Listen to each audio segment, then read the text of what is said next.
Shalom, selamat pagi Bapak Ibu Saudara semua yang ada di rumah maupun di mana berada.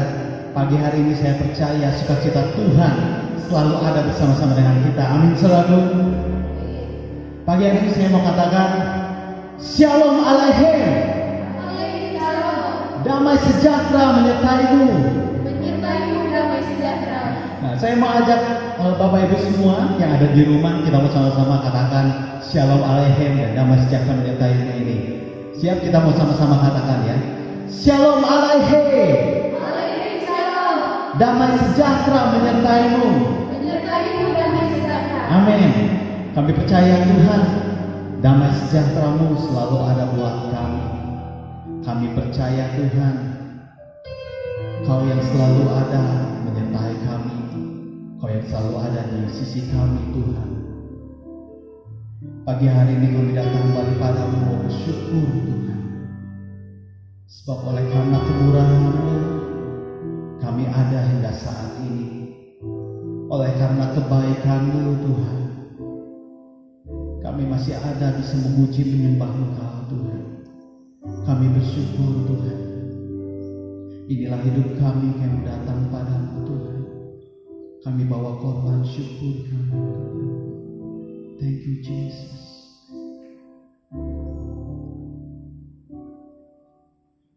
Oleh karena kemurahan Tuhan, ku ada sampai hari ini. Oleh karena kebaikan-Mu,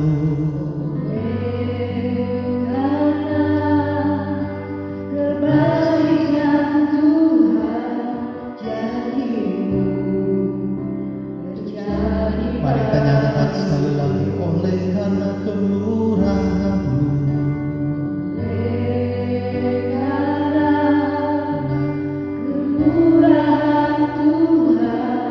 ku ada sampai hari ini. Oleh karena kebaikan Tuhan, janji-Mu terjadi bagiku. Kami sembah Kau Tuhan, sembah Kau Tuhan. Ku mengangkat tanganku, selamanya Kau ajar bagiku. Ku sembah Kau Tuhan, ku mengangkat tanganku, selamanya Kau hebat bagiku.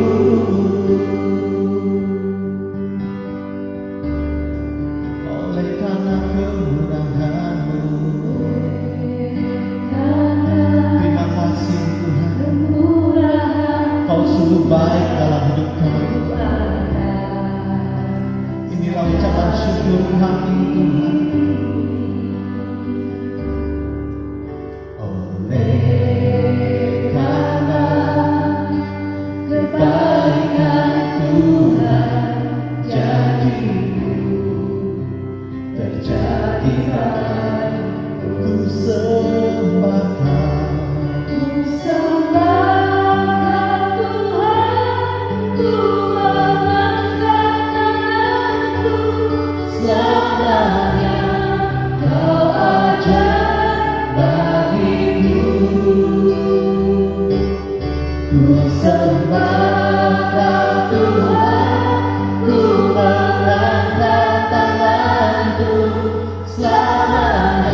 kami menyembah, tanda kami bersorak Tuhan.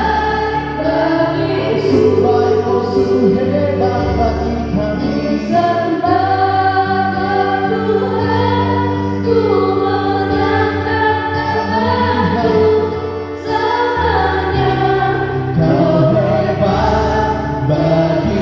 Nyatakan lebih lagi, ku serahkan Tuhan, ku mengangkat tangan kami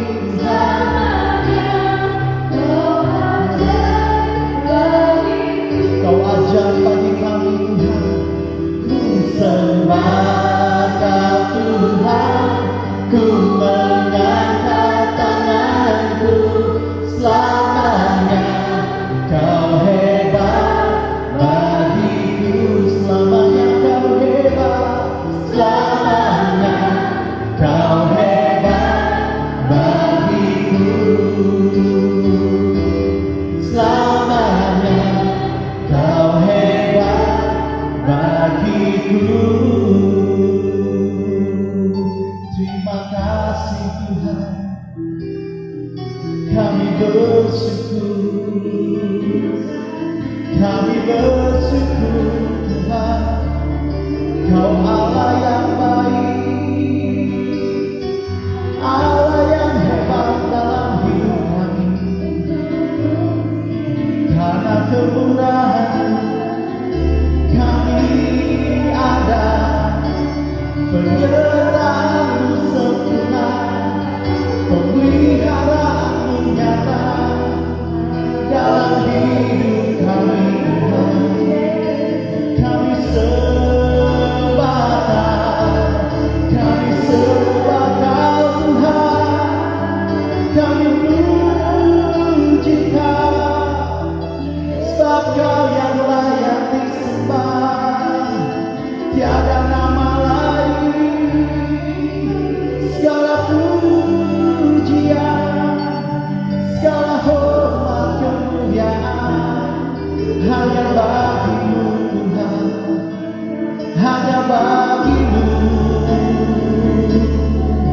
Segala sembah dan puji, sembah dan puji, penuhi tata-Mu Tuhan. Kami sembah Kau Yesus Tuhan. Terima kasih Kau yang bertahta di atas pujian kami bersyukur Tuhan. Haleluya, haleluya.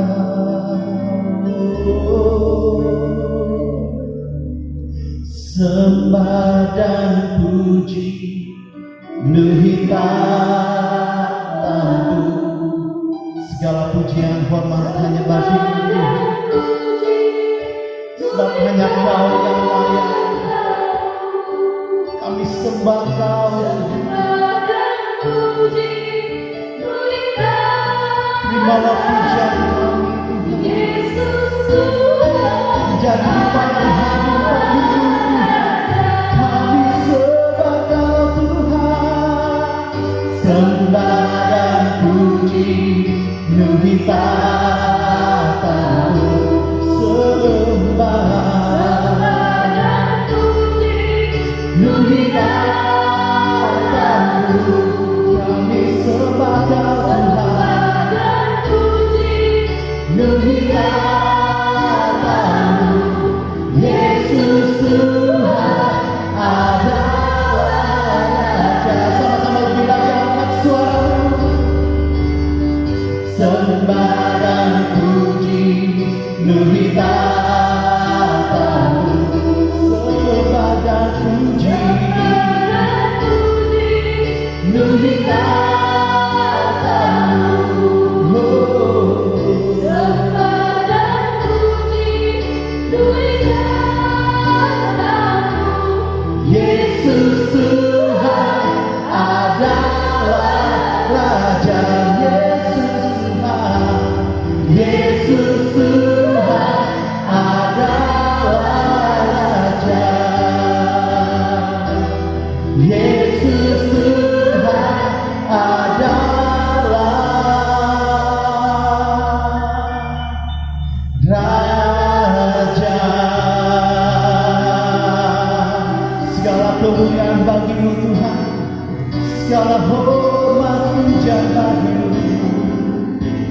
sebagai puji. Nuhirlah kamu Tuhan, nuhirlah kamu Tuhan, menjadi dupa yang harum, menyenangkan hatimu. Terima kasih Tuhan buat kehadiran-Mu Bapa. Kau yang hadir tengah kami. Terima kasih Yesus. Terima kasih. Kau yang bertahta di atas pujian kami. Inilah ucapan syukur kami. Terima kasih Tuhan. Terima kasih Tuhan. Penyertaan-Mu sempurna bagi kami, bagi keluarga kami Tuhan, bagi saudara-saudara kami Tuhan. Pagi hari ini kami bersyukur Tuhan. Terima kasih Bapa, terima kasih. Engkau baik Tuhan. Thank you Lord. Pagi hari ini Tuhan kami berdoa Tuhan. Di tengah kondisi saat ini Bapa, yang mungkin banyak menimbulkan kecemasan, kekhawatiran, tapi kami percaya Tuhan, Kaulah Allah sumber kekuatan kami, Kaulah Allah sumber pengharapan kami. Kami berjalan bersama dengan Kau Tuhan. Kami percaya Kau Allah yang menyertai kami, Kau Allah yang selalu ada bersama kami Tuhan. Kau yang berkati Tuhan buat setiap umat-Mu Bapa di tempat ini. Kau yang berikan kedamaian, Kau yang berikan pengharapan, berikan kekuatan Tuhan. Mengalir saat ini Bapa, Roh Kudus-Mu yang bekerja Tuhan. Kau yang menjamah setiap hati kami. Terima kasih Bapa. Kami percaya Tuhan, badai ini pasti berlalu, dan kami mau nantikan Tuhan pelangi yang daripada-Mu Tuhan. Yes Jesus. Terima kasih Tuhan. Kami mau bersukacita karena Engkau, karena Engkaulah sumber kekuatan kami. Kami bersyukur Tuhan. Pagi hari ini Bapa, yang sakit Tuhan Kau sembuhkan buat setiap umat-Mu tempat ini Bapa. Yang mungkin sedang putus asa, sedang lemah, Kau berikan kekuatan baru, Kau berikan pengharapan baru Tuhan. Kau Allah yang mencukupkan segala keperluan kami Tuhan. Terima kasih Tuhan. Inilah doa kami Bapa. Kami bersyukur pagi hari ini Tuhan. Kalau sebentar juga kami mau mendengarkan sebagian firman, biarlah Roh-Mu Tuhan yang berbicara melalui hamba-Mu Tuhan. Kau saja yang berkata-kata Tuhan. Sampaikan isi hati bagi setiap kami umat-Mu tempat ini Bapa. Terima kasih Tuhan. Inilah waktu-Mu Bapa, kami serahkan waktu ini dalam tangan. Di dalam nama Tuhan Yesus, kami sudah berdoa mengucap syukur. Haleluya. Amin. Saya serahkan kepada hamba-Nya pagi hari ini untuk dapat menyampaikan firman Tuhan.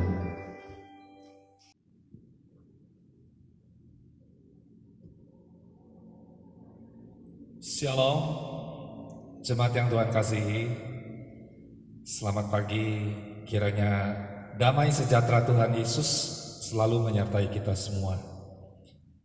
Pagi hari ini, walaupun kita tidak ada di dalam satu ruangan ibadah, tapi kita percaya bahwa Tuhan Maha Hadir.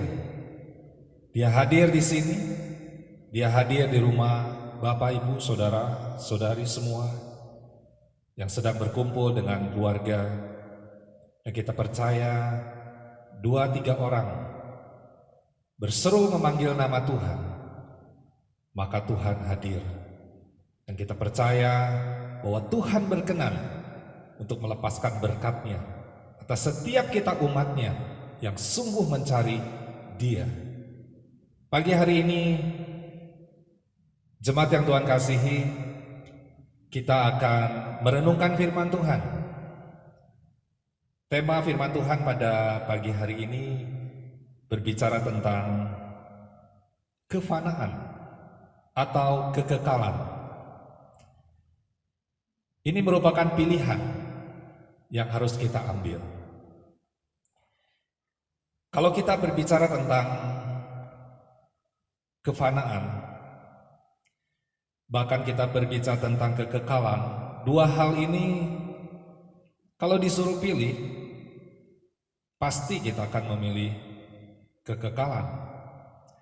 Sama dengan sebuah produk, entah itu kendaraan mobil, motor, atau peralatan-peralatan rumah tangga. Ketika kita ditawarkan mau memilih barang yang mana yang tahan lama, atau yang baru berapa kali dipakai saja dan kemudian rusak, pasti kita akan memilih produk yang nomor satu. Produk kalau bisa yang tahan lama, bisa bertahun-tahun, bahkan mungkin puluhan tahun. Jemaat yang Tuhan kasihi, ketika hal-hal yang secara fisik, secara jasmani, secara kasat mata yang kita lihat, bawaan kita sebagai manusia selalu kita mau pilihnya yang terbaik.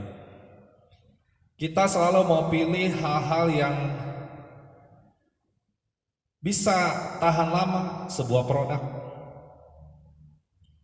Tapi pada pagi hari ini kita akan merenungkan firman Tuhan yang kita akan baca di dalam Mazmur pasal 90. Kalau kita berbicara tentang Mazmur 91 yang mungkin sekarang sering pasal itu disampaikan untuk memberikan kekuatan, penghiburan, pengharapan bahwa Tuhan adalah tempat untuk bernaung, Tuhan adalah tempat untuk berlindung, bahkan di bawah kepak sayapnya kita bisa mendapat perlindungan Tuhan.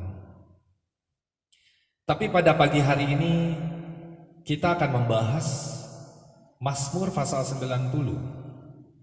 Apa yang kita bisa dapatkan dari pesan-pesan itu?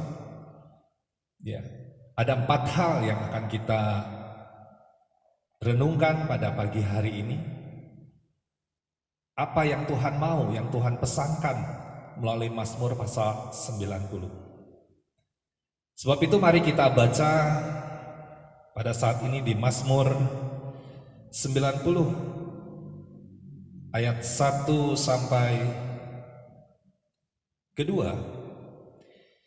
Poin pertama yang dibahas ini berbicara tentang Tuhan adalah kekal. Tuhan adalah kekal. Kita baca ayatnya. Mazmur 90 ayat 1 sampai 2. Doa Musa, abdi Allah. Tuhan, Engkaulah tempat perteduhan kami turun-temurun. Sebelum gunung-gunung dilahirkan dan bumi dan dunia diperanakan, bahkan dari selama-lamanya sampai selama-lamanya, Engkaulah Allah. Jemaat yang Tuhan kasihi, pesan firman Tuhan di 2 ayat ini tentang doa Musa yang menyatakan Tuhan Engkaulah tempat perteduhan turun-temurun. Ada hal penting di ayat yang kedua. Di sana dikatakan sebelum gunung-gunung dilahirkan dan bumi dan dunia diperanakan, bahkan dari selama-lamanya sampai selama-lamanya Engkaulah Allah. Artinya jemaat yang Tuhan kasihi, sebelum dunia ini ada, sebelum dunia ini dilahirkan, Sebelum segala sesuatu itu diciptakan, dibuat, bahkan termasuk manusia, dibentuk, dijadikan, diciptakan oleh Allah dari debu dan tanah. Sebelum semuanya itu ada, firman Tuhan berkata, Tuhan, Engkaulah Allah yang telah ada sebelum segala sesuatunya ada. Jemaat yang Tuhan kasihi, saya pernah merenung dan saya pernah bertanya. Ketika saya ada, saya berpikir saya ada orang tua dari ayah dan ibu. Lantas saya berpikir ayah dan ibu saya dari mana? Oh, dari kakek nenek. Kakek nenek dari siapa? Oh, dan akhirnya kita berpikir ada di atasnya siapa lagi? Nenek moyang kita. Terus sampai akhirnya kita bertemu dengan yang kita kenal dan kita tahu dalam firman Tuhan, Adam dan Hawa. Dari mana Adam dan Hawa? Tuhan yang menciptakan, Tuhan yang menjadikannya di hari yang ke-6. Jemaat yang Tuhan kasihi, tapi kalau kita bertanya, dari mana Tuhan? Siapa yang menciptakan Tuhan? Ketika saya mulai merenung, wah Tuhan, Engkau terlalu hebat, ajaib. Dipikir-pikir, direnung-renung, gak kecapai. Tuhan telah ada sebelum segala sesuatu ada, dan Tuhan tidak diciptakan. Dahsyat. Tuhan telah ada dari mana?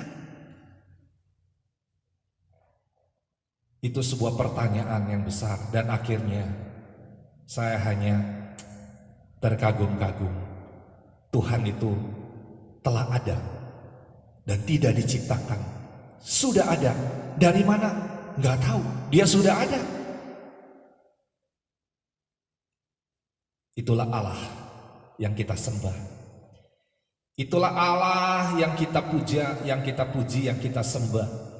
Dialah Allah pencipta langit bumi ini. Dia yang telah menjadikan segalanya. Sebelum segala sesuatu itu ada, Dia telah ada. Dan Dia akhirnya melahirkan, menciptakan, menjadikan bumi ini, dunia ini, bahkan dengan segala isinya, termasuk manusia yang Dia ciptakan di hari yang ke-6. Jemaat yang Tuhan kasihi, itu pesan pertama yang perlu kita ketahui. Tuhan kita itu luar biasa. Tuhan kita itu maha kekal. Tuhan kita itu telah ada sebelum segala sesuatunya ada. Bahkan Dia Allah yang hidup dahulu, sekarang, bahkan sampai selama-lamanya. Sebab itu, apa yang menjadi pesan Tuhan selanjutnya yang kita mau bahas di dalam Mazmur pasal 90 ini? Kita lihat ketika manusia itu diciptakan, kita tahu, sebelum kita masuk kepada poin yang kedua, kita berbicara tentang manusia adalah fana. Manusia adalah fana, dan akibatnya dosa membuat manusia fana. Adam dan Hawa saat itu kita tahu dia jatuh di dalam dosa karena melanggar apa yang menjadi perintah Tuhan. Tuhan katakan semua buah-buahan, tanaman, pohon, dan segala buah-buah yang ada di sini boleh engkau makan. Tetapi ada satu pohon, yaitu pohon pengetahuan yang baik dan yang jahat. Engkau tidak boleh memakannya, karena ketika engkau memakannya engkau akan mati. Dan satu saat akhirnya Kita tahu dalam sebuah peristiwa Satan datang menjelma dalam bentuk ular dan akhirnya ada sebuah tipu daya dan akhirnya Hawa terkena sebuah tipu daya dan Hawa akhirnya mulai menarik melihat buah itu dan akhirnya dia ambil, dia makan karena telah terkena tipu daya. Setan memutarbalikkan, kalau engkau makan ini, engkau akan menjadi sama seperti Allah. Dan akhirnya Hawa mengambil, memakannya dan memberikan kepada suaminya Adam, dan akhirnya mereka jatuh di dalam dosa. Jemaat yang Tuhan kasih, itulah titik awal yang tadinya semua ada di dalam kekekalan.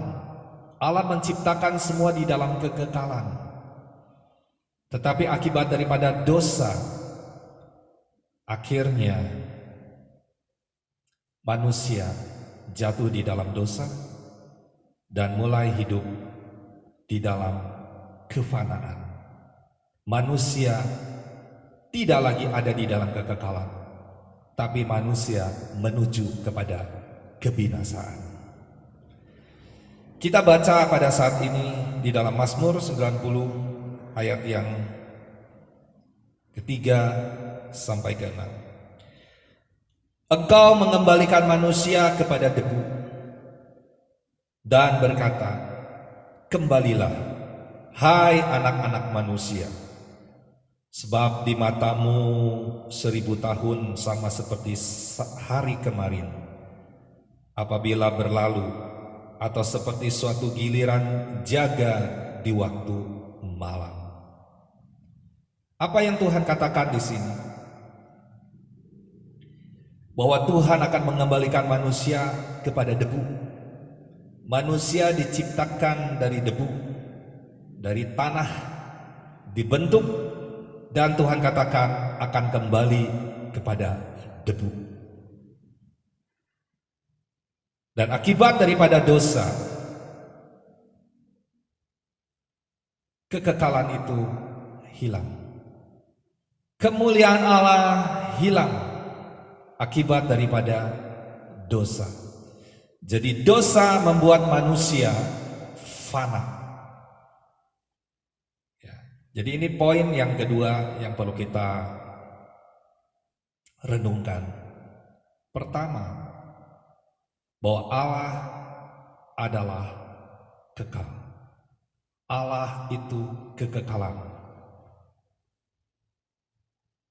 Tapi manusia akibat daripada dosa, yang tadinya sebenarnya ada di dalam kekekalan, tapi manusia menjadi fana, mengalami kebinasaan. Apa yang firman Tuhan katakan, manusia akan kembali kepada debu. Kembalilah hai anak-anak manusia. Ya. Sebab di matamu 1000 tahun sama seperti hari kemarin, apabila berlalu, atau seperti satu giliran jaga di waktu malam. Artinya, jemaat yang Tuhan kasihi, satu hari bagi Tuhan itu, dan 1000 tahun bagi manusia. Artinya hitungan 1000 tahun buat manusia, bagi Tuhan hanya satu hari saja. Sesingkat itu. Ya. Artinya apa? Kita manusia yang telah jatuh di dalam dosa, hidup kita ini begitu fana sekali. Bahkan tidak lebih daripada 1000 tahun. Kita tahu keturunan daripada Adam Yang paling tinggi usianya yaitu Metusalah. Metusalah berumur 969 tahun, tidak mencapai 1000 tahun. Karena Tuhan katakan, kalau engkau makan buah itu, engkau akan mati. Pada hari itu mati, satu hari bagi Tuhan dihitung 1000 tahun buat manusia. Dan betul, manusia tidak lagi di dalam kekekalan, tapi manusia di dalam kefanaan. Mati juga tidak lewat dari 1000 tahun.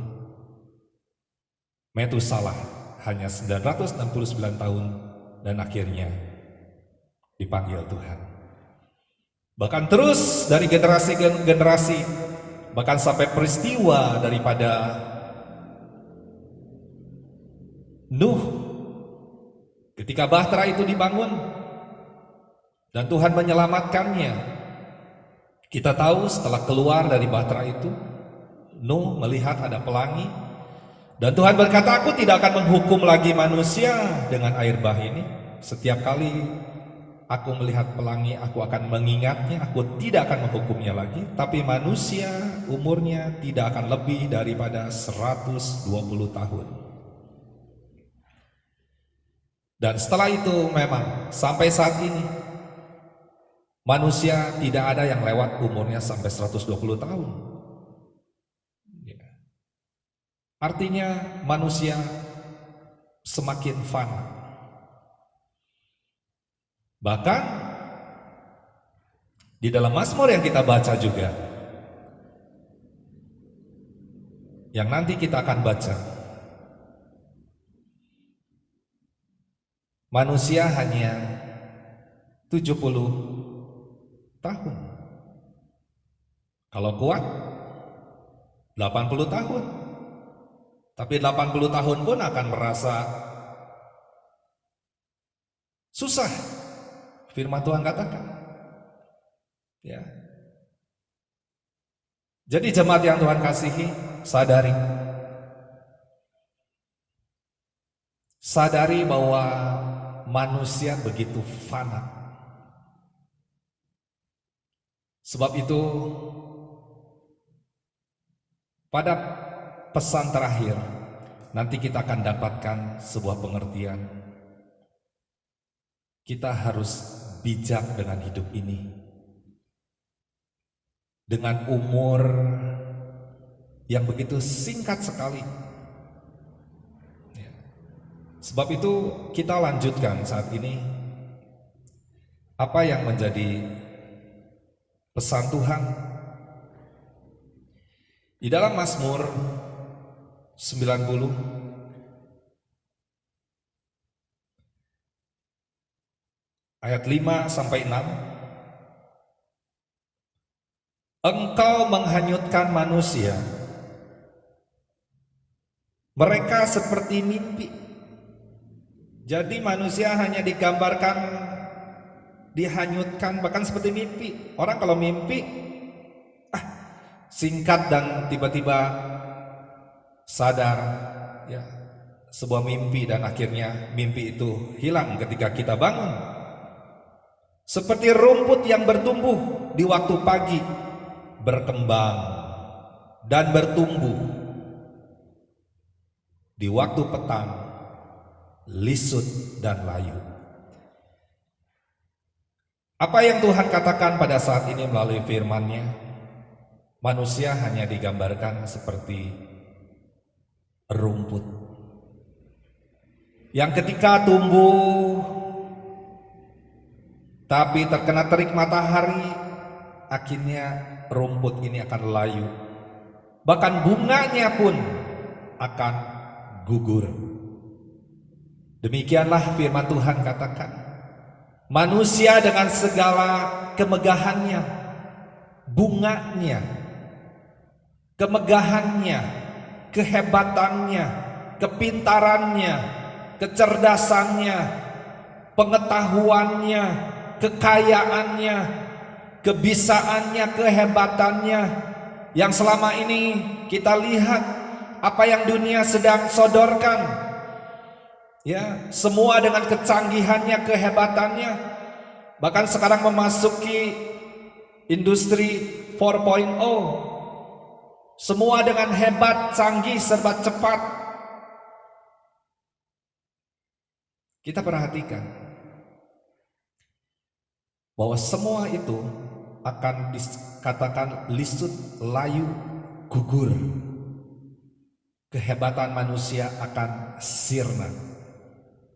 Ini yang menjadi pesan Tuhan, supaya manusia tidak jadi sombong, supaya manusia sadar siapa dirinya yang telah jatuh di dalam dosa itu. Begitu fananya. Tapi kenyataannya saat ini justru manusia membawa dirinya untuk siapa yang terhebat, siapa yang terkuat, siapa yang lebih besar, siapa yang lebih pintar, siapa yang lebih bisa menguasai teknologi. Bahkan segala hal tidak salah. Untuk menjadi lebih baik, untuk menjadi lebih bisa menggunakan teknologi, semua baik. Tapi ada kecenderungan sifat manusia untuk sombong dan membanggakan sesuatu, bahwa dia lebih dari yang lain. Bahkan negara-negara berlomba-lomba untuk siapa yang pertama kali bisa menciptakan teknologi A, teknologi B, menemukan penemuan ini, menemukan penemuan itu, dan lain sebagainya. Dan manusia terbawa. Perhatikan jemaat yang Tuhan kasihi. Apa yang Tuhan tidak suka ketika pertama kali di dalam kitab Kejadian, kita tahu Menara Babel dibangun dengan segala kebesaran dan kemegahannya. Dan mereka berkata, mari kita bersama-sama bersatu dan kita akan bangun Menara Babel ini. Dan akhirnya dibangun menjulang tinggi. Babel berbicara tentang kebesaran. Babel berbicara tentang kejayaan. Babel berbicara tentang kekuatan manusia untuk membangun sesuatu.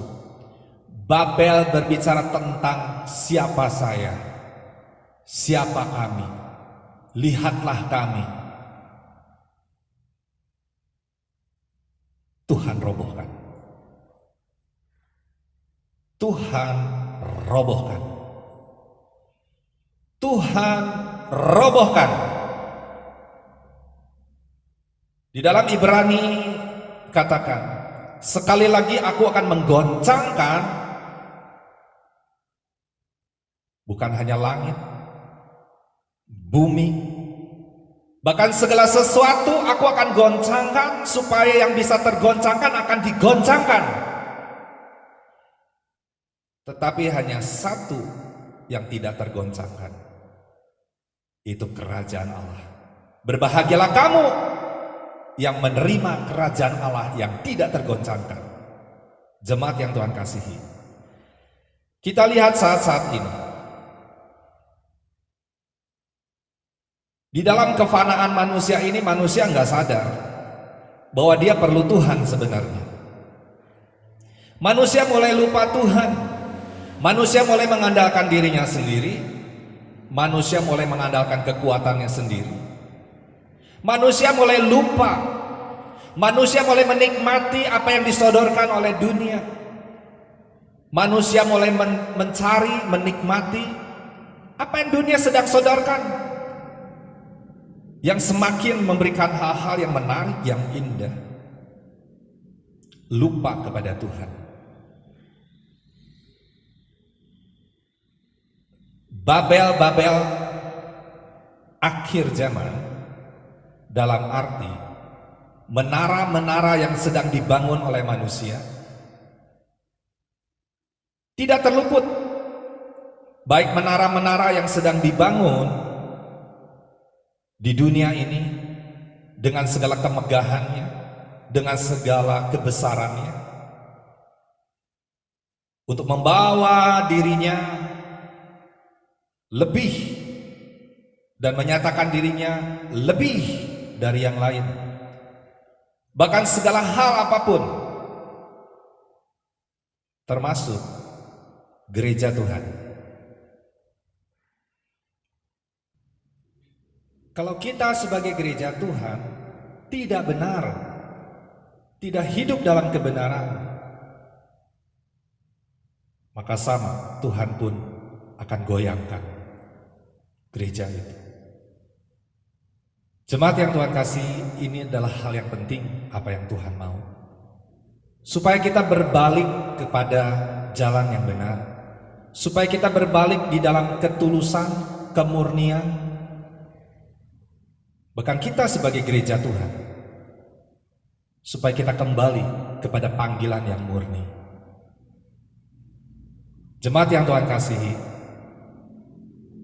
di dalam manusia, dalam kefanaan yang akibat daripada dosa. Sebab itu, mari kita berbalik, kita kembali kepada Tuhan, supaya kita tidak masuk di dalam kefanaan, bahkan kita menjadi hancur. Hal ketiga saat ini, kalau dosa membuat manusia menjadi fana. Yang ketiga, dosa membuat manusia menderita. Di firman Tuhan katakan di dalam Mazmur 90 ayat 7 sampai 11. Sungguh kami habis lenyap karena murka-Mu, dan karena kehangatan amarah-Mu kami terkejut. Engkau menaruh kesalahan kami di hadapan-Mu, dan dosa kami yang tersembunyi dalam cahaya wajah-Mu. Sungguh segala hari kami berlalu karena gemas-Mu. Kami menghabiskan tahun-tahun kami seperti keluh. Masa hidup kami 70 tahun, dan jika kami kuat 80 tahun, dan kebanggaannya adalah kesukaran dan penderitaan. Sebab berlalunya buru-buru dan kami melayang lenyap. Siapakah yang mengenal kekuatan murka-Mu dan takut kepada gemas-Mu? Di dalam Mazmur ini, doa daripada Musa ini untuk mengajarkan dan mengingatkan. Seperti tadi dikatakan bahwa manusia itu begitu fana. Bisa sampai 70 tahun. Atau kalau sampai 80 tahun akan mengalami kesukaran dan penderitaan. Tapi ada hal penting yang menarik di sini. Dosa membuat manusia menderita. Karena di sini dikatakan, siapakah yang mengenal kekuatan murka-Mu dan takut kepada gemas-Mu? Sungguh kami habis lenyap karena murka-Mu, dan karena kehangatan amarah-Mu kami terkejut. Jemaat yang Tuhan kasihi, ketika dosa itu tidak dibereskan, ketika dosa itu tidak cepat-cepat untuk dibereskan, maka dosa memang membuat manusia menjadi menderita. Bahkan di dalam firman yang tadi kita baca, ada kata-kata kemarahan Tuhan. Bahkan ketika zaman Nuh pun, yang tadi kita sudah bahas, itu pun terjadi. Jadi apa yang menjadi pesan Tuhan pada saat ini? Dosa membuat manusia menderita. Kita perlu datang kepada Tuhan. Kita perlu mengandalkan Tuhan. Kabar baiknya bahwa semua di kayu salib Yesus berkata, sudah selesai. It's finished. Semua Dia tanggung di kayu salib. Kefanaan Manusia mati dalam kefanaan, tetapi Yesus berkata, jikalau engkau percaya kepadaku, sekalipun engkau sudah mati, engkau akan dibangkitkan. Aku adalah jalan, aku adalah kebenaran, aku adalah kehidupan. Itulah yang Tuhan sediakan buat kita pada saat ini. Bahwa di atas kayu salib, Yesus telah menjadi korban penebus dosa umat manusia. Dan berbahagialah pada saat ini ketika kita merespon, ketika kita percaya, ketika kita menerima Dia, ketika kita mengakui Dia sebagai Tuhan dan Juru Selamat, maka kita akan mendapatkan anugerah keselamatan itu. Bahkan di kayu salib, oleh bilur-bilurnya, segala sakit penyakit disembuhkan. Dia tanggung semua. Jemaat yang Tuhan kasihi, poin yang ketiga, dosa membuat manusia menderita. Tetapi kabar baiknya, bahwa Yesus menjadi jawaban untuk melepaskan kita dari segala penderitaan itu. Khususnya, bahwa Tuhan memberikan kehidupan kekal itu. Kefanaan itu Tuhan gantikan kembali kepada kekekalan. Jemaat yang Tuhan kasihi, yang terakhir saat ini kita berbicara tentang bijak dengan hidup yang singkat ini. Bijak dengan hidup yang singkat ini. Kenapa kita perlu bijak?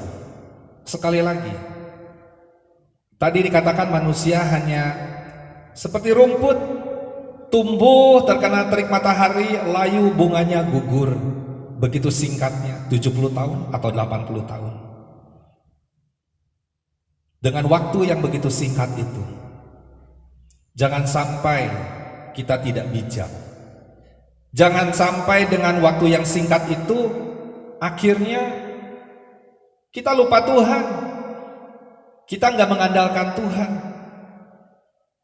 Kita tidak sungguh-sungguh lagi cari Tuhan. Bahkan dalam firman Tuhan dikatakan dalam salah satu sidang jemaat, di dalam kitab Wahyu katakan, kamu telah meninggalkan kasih yang mula-mula, betapa dalamnya engkau sudah jatuh.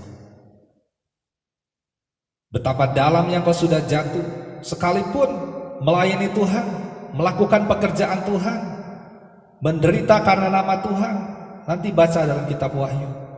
Tapi Tuhan katakan, aku mencela engkau karena engkau telah meninggalkan kasih yang mula-mula, dan betapa dalamnya engkau sudah jatuh. Jemaat yang Tuhan kasihi, mari kita bertanya pada diri kita pada pagi hari ini. Masihkah kita sungguh-sungguh cari Tuhan? Sungguh-sungguh, bukan rutinitas, tapi sungguh-sungguh cari Tuhan, haus rindu kepada Tuhan. Tidak basa-basi datang ke Tuhan, tapi sungguh-sungguh. Itu yang menjadi pesan Tuhan pada saat ini. Supaya kita bijak dengan hidup yang singkat ini. Di dalam firman Tuhan katakan, ajarlah kami di dalam Mazmur 90 ayat 12-17. Ajarlah kami menghitung hari-hari kami sedemikian, hingga kami beroleh hati yang bijaksana. Kembalilah ya Tuhan berapa lama lagi, dan sayangilah hamba-hambamu. Kenyangkanlah kami di waktu pagi dengan kasih setiamu, supaya kami bersorak-sorai dan bersukacita semasa hari-hari kami. Buatlah kami bersukacita seimbang dengan hari-hari Engkau menindas kami, seimbang dengan tahun-tahun kami mengalami celaka. Biarlah kelihatan pada hamba-hambamu perbuatanmu dan semarakmu kepada anak-anak mereka. Kiranya kemurahan Tuhan Allah kami atas kami, dan teguhkanlah perbuatan tangan kami ya. Perbuatan tangan kami, teguhkanlah itu. Ini adalah sebuah doa, sebuah permohonan. Di sini dikatakan supaya kami bisa bersukacita, supaya kami bisa bersorak-sorai semasa hari-hari yang dilewati. Mungkin ini adalah doa-doa kita pada saat-saat ini. Kita ingin bersukacita, bersorak-sorai, kita ingin mengalami satu hal keadaan yang baik, yang walaupun realitanya pada saat ini mengalami hal yang tidak baik. Baik dalam keluarga kita, baik dalam usaha, pekerjaan, lingkungan di mana kita berada. Adakah hal-hal yang tidak baik saat ini? Bahkan atas kota bangsa kita, bahkan atas bangsa-bangsa pada saat ini. Satu doa supaya kami bisa bersorak-sorai, bersuka cita. Pertanyaannya, bagaimana? Ternyata itu ada di ayat yang ke-12. Ajarlah kami menghitung hari-hari kami sedemikian, hingga kami beroleh hati yang bijaksana. Jadi kata kuncinya hati yang bijaksana. Itulah yang bisa membuat langkah-langkah kita menjadi bersukacita, berbahagia, bersorak-sorai. Hati yang bijaksana. Tapi bagaimana bisa memiliki hati yang bijaksana? Ajar kami menghitung hari-hari. Berarti kita harus menghitung hari-hari, menggunakan waktu ini dengan bijak. Makanya poin terakhir yang keempat pada saat ini berbicara tentang bijak dengan hidup yang singkat ini. Kalau kita tidak bijak, maka hidup kita akan rusak, roboh, bahkan hancur. Bisa? Yesus berkata, kalau engkau membangun rumahmu di atas pasir, maka ketika hujan itu turun, angin kencang menerpa temboknya, dan air dari bawah menghempasnya, dan roboh begitu hebat dan rusaknya rumah itu. Tetapi jikalau engkau membangun rumah di atas batu karang, Tuhan Yesus berkata, ketika hujan itu turun, ketika angin kencang itu datang dan air dari bawah menghantamnya, rumah itu tetap kokoh, berdiri, tidak tergoncangkan. Jemaat yang Tuhan kasihi, apa yang Tuhan mau? Yang Tuhan mau adalah kita menjadi pelaku firman. Kalau kita sudah tahu firman dan kita melakukannya, Tuhan katakan dialah orang yang bijak. Dan kalau dia orang bijak, berarti dia akan bersukacita, dia akan berbahagia hidupnya. Contoh, Tuhan katakan ampunilah saudaramu, doakanlah musuhmu. Kalau engkau ditampar pipi kiri, berilah pipi kananmu. Kalau kita sudah tahu firman itu, dikatakan untuk mengampuni, dan kita akan belajar untuk kita bisa mengampuni, minta kekuatan Tuhan. Ketika kita bisa mengampuni, maka kita akan lepas.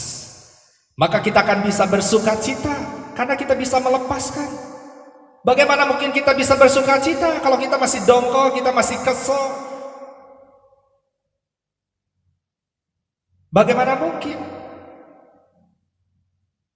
Jadi memang Tuhan bilang orang yang bijak itu adalah orang yang mendengar firman dan melakukannya.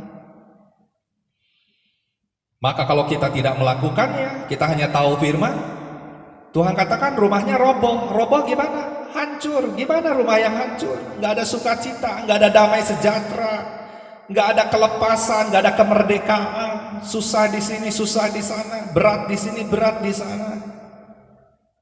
Jemaat yang Tuhan kasihi, bijaklah dengan hidup ini yang singkat ini. Pesan terakhir untuk menutup yang berhubungan dengan hidup yang bijak ini dalam waktu yang singkat, kita lihat di dalam Kejadian pasal 19 ayat yang ke-12. Kita tahu peristiwa itu adalah peristiwa tentang Sodom dan Gomora. Apa yang dipesankan di sana? Lalu kedua orang itu berkata kepada Lot, siapakah kaummu yang ada di sini lagi? Menantu atau anakmu laki-laki, anakmu perempuan, atau siapa saja kaummu di kota ini? Bawalah mereka keluar dari tempat ini. Pesannya ketika kota Sodom dan Gomora ini mau dihancurkan, dua utusan Tuhan ketika datang untuk menyampaikan, ayo Lot, siapa lagi? Bawa kaummu, keluargamu semua, bawa siapa saja, bawa. Tapi kita ingat peristiwa itu, yang merespon siapa saja. Bahkan ketika itu Lot akhirnya datang kepada menantunya yang laki-laki, disampaikan bahwa Tuhan akan menunggangbalikan kota ini untuk keluar dari Sodom dan Gomora ini. Dua menantunya mengatakan, guyon kali, ya, dianggap tidak serius, dan akhirnya tidak ikut. Yang ikut Lot, istrinya, dan dua anak perempuannya. Dan akhirnya pesannya untuk katanya lari, jangan menengok ke belakang. Dan kita tahu dalam peristiwa itu, akhirnya ketika mereka berlari semua, siapakah yang menengok ke belakang? Istrinya. Dia menengok ke belakang. Pertanyaannya, kenapa menengok ke belakang? Yesus berkata, di mana hatimu berada, di sana hartamu berada. Jadi ketika hatinya daripada istri Lot itu ada di keindahan, kenikmatan Sodom dan Gomora, dia merasa gak bisa melepaskan. Akhirnya dia menengok ke belakang, dan ketika menengok ke belakang akhirnya jadi tiang garam. Pesan apa pada saat ini? Kalau hidup kita ini tidak bijak, jangan-jangan kita jadi tiang garam. Kita nggak akan mendapatkan anugerah keselamatan itu sampai akhirnya. Jemaat yang Tuhan kasih, ini menjadi sebuah pesan supaya kita tetap fokus, maju terus ke depan, melakukan apa yang Tuhan mau kepada panggilan Tuhan. Godaan dunia begitu kuat di dalam kehidupan ini. Minta kekuatan kasih karunia Tuhan supaya terus berlari ke depan, fokus ke depan, menyelesaikan panggilan Tuhan sampai akhirnya. Saya akan tutup pada saat ini di dalam Petrus, apa yang Tuhan pesankan. Di sini dikatakan, akan tetapi saudara-saudaraku yang kekasih, yang satu ini tidak boleh kamu lupakan, yaitu bahwa di hadapan Tuhan satu hari sama seperti 1000 tahun, dan 1000 tahun sama seperti satu hari. Tuhan tidak lalai menepati janjinya, sekalipun ada orang yang menganggapnya sebagai kelalaian, tetapi ia sabar terhadap kamu, karena ia menghendaki supaya jangan ada yang binasa, melainkan supaya semua orang berbalik dan bertobat. Tetapi hari Tuhan akan tiba seperti pencuri. Pada hari itu langit akan lenyap dan gemuruh yang dahsyat, dan unsur-unsur dunia akan hangus dalam nyala api, dan bumi dan segala yang ada di atasnya akan hilang lenyap. Jadi jika segala sesuatu ini akan hancur secara demikian, ini pesannya, betapa suci dan salehnya kamu harus hidup.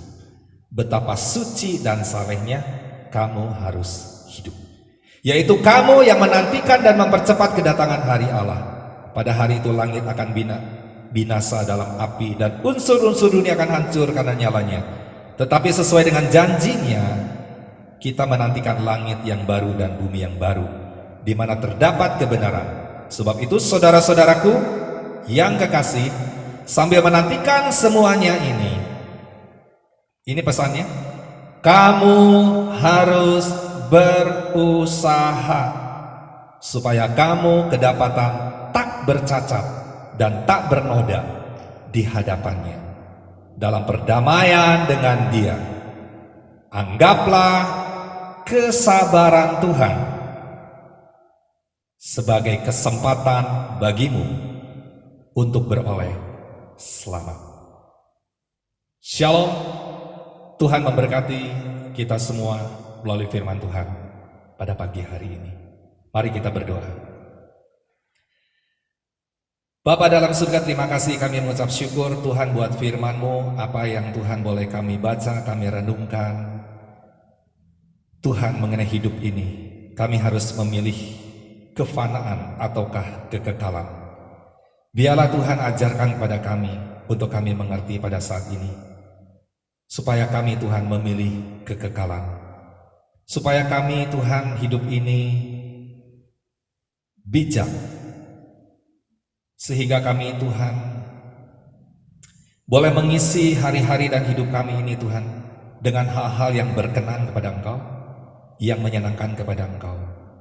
Untuk kami sadar Tuhan, jangan kami sebagai manusia yang telah fana Tuhan akibat daripada dosa, yang umurnya hanya begitu singkat Tuhan, 70-80 tahun ataupun bisa lebih, tapi penuh kesukaran dan penderitaan. Tuhan ajarkan kami, akibat daripada dosa manusia akhirnya menderita. Ajarkan kepada kami Tuhan, begitu lemahnya manusia Tuhan, sekalipun memiliki Tuhan kehebatan, pengetahuan, bahkan bisa melakukan, membuat teknologi apapun Tuhan, tapi satu saat akan dibuktikan bahwa semua itu akan sirna dan lenyap Tuhan. Ajarkan kepada kami Tuhan pada saat ini, untuk kami Tuhan berbalik, mengandalkan Engkau, mencari Engkau dengan sungguh-sungguh Tuhan. Karena Engkau berkata di dalam Amos 5 ayat yang keempat, carilah Aku, maka engkau akan hidup. Tuhan, ketika kami boleh mencari Engkau Tuhan, maka kami akan menerima hidup.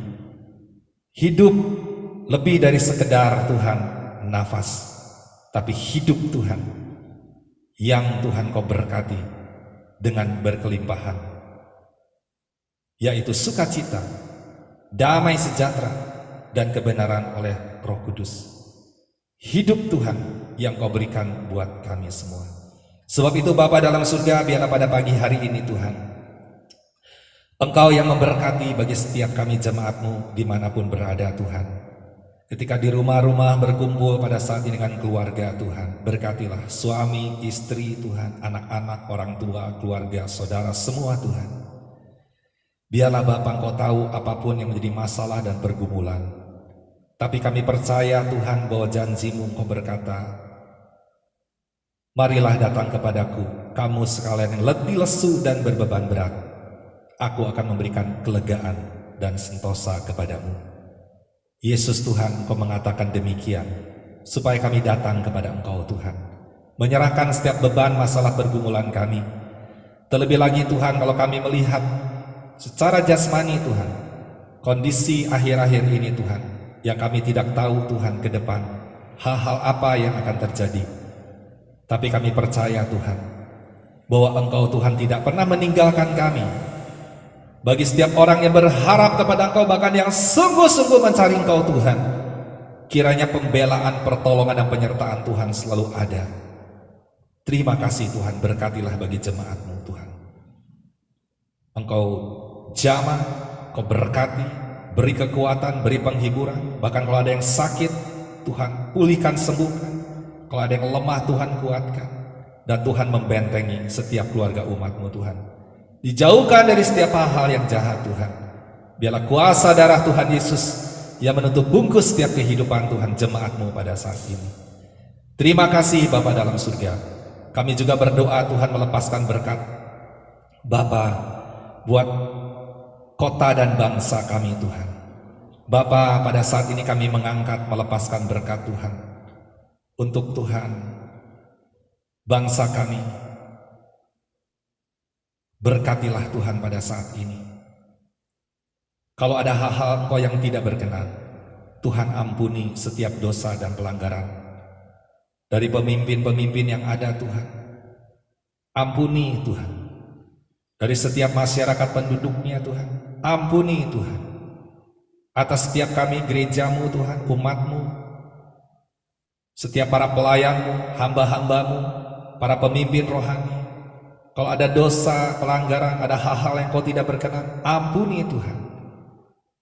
Bukankah firman-Mu berkata Tuhan di dalam 2 Tawarik 7 ayat 14, jika umatku datang merendahkan diri, mencari wajahku, dan berbalik dari jalan-jalannya yang jahat,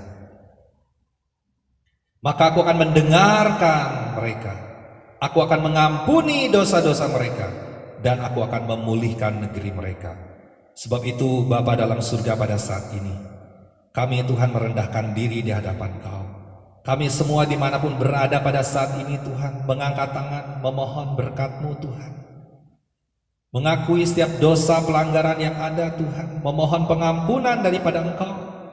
Tuhan, kiranya Engkau mencurahkan belas kasih-Mu, kemurahan-Mu Tuhan, atas setiap kami.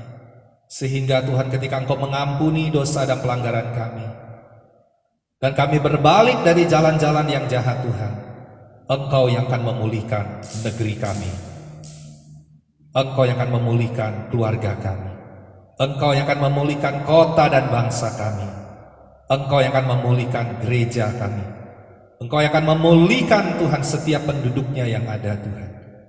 Bapa, berkatilah saat ini Tuhan, di dalam nama Tuhan Yesus. Curahkan pengampunan-Mu atas kami semua, atas kota, bangsa, atas gereja Tuhan. Kami serahkan di dalam tangan Kau. Terima kasih Bapa, berkatilah kepemimpinan Bapak Presiden Joko Widodo Tuhan, berserta dengan Wakil Presiden Bapak Ma'ruf Amin, dengan seluruh jajaran menteri-menterinya Tuhan, menghadapi tugas yang berat Tuhan akhir-akhir ini. Berikan hikmat, berikan kebijaksanaan di dalam mengambil setiap keputusan yang ada Tuhan. Bapa, kami berdoa Tuhan, berkatilah kepemimpinannya Tuhan. Kami minta di dalam nama Tuhan Yesus, biar semua Tuhan boleh membawa Tuhan satu dampak yang positif bagi Tuhan masyarakat, bangsa dan negara kami Indonesia ini Tuhan. Berkatilah juga Tuhan untuk semua Tuhan lembaga-lembaga yang ada, khususnya Tuhan untuk Tuhan Menteri Kesehatan dengan seluruh jajarannya, Tuhan para dokter, Tuhan para tim medis Tuhan, yang menghadapi kondisi Tuhan yang tidak mudah. Mereka Tuhan boleh berdiri Tuhan di garis depan menghadapi Tuhan wabah pandemik Tuhan COVID-19 ini. Berkati Bapa, lindungi Tuhan, beri kesehatan Tuhan, bahkan untuk semua keluarganya juga dalam berkat pemeliharaan-Mu. Kami lepaskan berkat ini Bapa di dalam nama Tuhan Yesus. Berkati juga Tuhan untuk masyarakat Indonesia, perekonomian Tuhan yang tergoncang saat ini juga Tuhan. Bapa, berikanlah hikmat kepada pemerintahan Tuhan, untuk Tuhan mengambil semua kebijakan-kebijakan yang diperlukan Tuhan. Berkatilah Bapa bagi bangsa kami, masyarakat-masyarakat Tuhan, yang mengalami kesulitan Tuhan. Bapa, biarlah berkati dan berikan selalu jalan keluar Tuhan. Kami mohon berkat-Mu Tuhan di dalam nama Tuhan Yesus. Terima kasih Bapa. Kami berdoa kiranya Tuhan, semua kondisi ini Tuhan, hanya karena belas kasihan Tuhan, kemurahan Tuhan dan kebaikan Tuhan, Indonesia boleh dipulihkan. Bahkan bagi bangsa-bangsa boleh mengalami pemulihan. Lebih dari sekedar pemulihan secara kondisi ini Tuhan, adalah pemulihan hati. Hati yang berbalik kepada Engkau, hati yang bertobat Tuhan, hati yang sungguh-sungguh berbalik kepada Engkau. Berkatilah Tuhan kami semua di dalam nama Tuhan Yesus. Terima kasih Bapa, mengucap syukur. Biarlah Tuhan berkat-Mu atas kami semua. Dan Tuhan, kami siap menerima berkat-Mu pada saat ini. Mari kita mengangkat tangan, dan ketika kita mengangkat tangan, kiranya Tuhan boleh memberkati akan kita semua. Bapa, perkenankan hamba-Mu melepaskan berkat. Tuhan memberkati dan melindungi Engkau. Tuhan menyinari Engkau dengan wajah-Nya, memberi Engkau kasih karunia. Dan Tuhan berkenan menghadapkan wajah-Nya kepadamu, memberi Engkau shalom, damai sejahtera. Terimalah di dalam nama Tuhan Yesus. Kita semua yang percaya, mari kita sambut, katakan amin. Shalom jemaat yang Tuhan kasihi, damai sejahtera Tuhan menyertai-mu semua. Tuhan Yesus memberkati. Amin. Shalom, Jemaat GKNS yang dikasihi Tuhan. Kembali lagi dalam Good News edisi 5 April 2020. Suara Gembala hari ini berjudul Kehidupan Normal atau Abnormal. Diambil dari Mazmur 139 ayat 23-24 yang berbunyi, "Selidikilah aku ya Allah, dan kenallah hatiku. Ujilah aku dan kenallah pikiran-pikiranku. Lihatlah apakah jalanku serong dan tuntunlah aku di jalan yang kekal." Kita mulai dengan pertanyaan. Dalam suasana dan lingkungan mana yang sebenarnya Anda sekarang hidup? Normal atau abnormal? Tentu Anda akan bertanya lebih jauh, apa ukurannya untuk menilai situasi kehidupan normal atau abnormal? Jawabannya, ukurannya adalah firman Allah. Di dalam firman Allah atau Alkitab, kita membaca apa yang harus dilalui setiap pribadi yang menyebut dirinya Kristen menurut standar ilahi. Suasana kehidupan Sodom dan Gomora telah berubah menjadi abnormal pada waktu Lot ada di sana. Kalau ada yang mencoba hidup normal, maka dianggap abnormal. Di lain pihak, yang hidup abnormal dianggap menjadi normal. Manusia di kedua kota itu nampaknya memang tidak mengenal Allah. Namun, sekurang-kurangnya nilai-nilai moral telah demikian rusaknya sehingga tidak ada kemungkinan lagi untuk bertobat seperti kota Niniwe. Keadaan di kedua kota itu memang sudah sangat abnormal. Bagaimana dengan suasana kehidupan kita? Berbohong sedikit toh gak apa-apa bukan? Apalagi kalau berbohong itu untuk kebaikan itu kan boleh. Main api sedikit dengan dosa toh nampaknya tidak apa-apa. Kita toh bukan manusia sempurna kan? Toh orang lain juga melakukannya bukan? Tidak setia pada janji gak apa-apa kan? Janji dulu kalau tidak terpenuhi ya mau apa? Anda bisa tambahkan sendiri berbagai bentuk tindakan dan perbuatan yang sekarang sudah dianggap sebagai normal. Baik itu di kantor, di rumah, di sekolah, di masyarakat, di perdagangan. Apakah hal tersebut menjadi alasan untuk kita tidak melihat kehidupan standar ilahi? Anda katakan, mana mungkin saya hidup menurut standar ilahi? Nanti saya bisa dibohongi melulu, rugi melulu, diperas melulu. Bagi Anda yang masa bodoh, memang tidak ada persoalan, habis ya mau gimana lagi. Namun bagi Anda yang takut akan Tuhan, akan selalu hidup dalam pergumulan yang tidak berakhir. Anda mau lari dari kenyataan, tentu tidak bisa. Anda harus menghadapinya. Ini adalah salib yang harus Anda pikul. Anda akan tetap berada dalam kehidupan yang semakin tidak normal, namun Anda tetap ditantang oleh firman Allah untuk hidup normal. Siapakah yang akan menilai Anda? Bukan saya, bukan orang lain, tetapi Dia yang matanya terus memandang Anda, dimanapun Anda berada dan apapun yang Anda perbuat. Mintalah hikmat daripadanya untuk tetap dapat hidup menurut ukurannya dan tidak terkena polusi hidup abnormal yang sekarang semakin melanda seluruh manusia. Wahyu 3 ayat 11 berbunyi, "Aku datang segera, peganglah apa yang ada padamu, supaya tidak seorang pun mengambil mahkotamu." GKNS mengajak seluruh jemaat untuk terlibat dalam RPG Keluarga Mandiri. RPG Keluarga Mandiri adalah rumah penggembalaan yang hanya dihadiri oleh anggota keluarga sendiri. RPG Keluarga Mandiri akan dipimpin oleh kepala keluarga atau salah satu anggota keluarga. RPG Keluarga Mandiri dilaksanakan sesuai waktu yang disepakati oleh anggota keluarga masing-masing. Untuk bahan sharing akan disediakan oleh gereja dengan dibagikan melalui WhatsApp oleh pengurus Gereja Kristen Nahdlatul Sion Pusat. Bagi jemaat yang terbeban untuk terus mendukung pelayanan GKNS Pusat, dapat mentransferkan melalui rekening yang tertera di deskripsi berikut ini.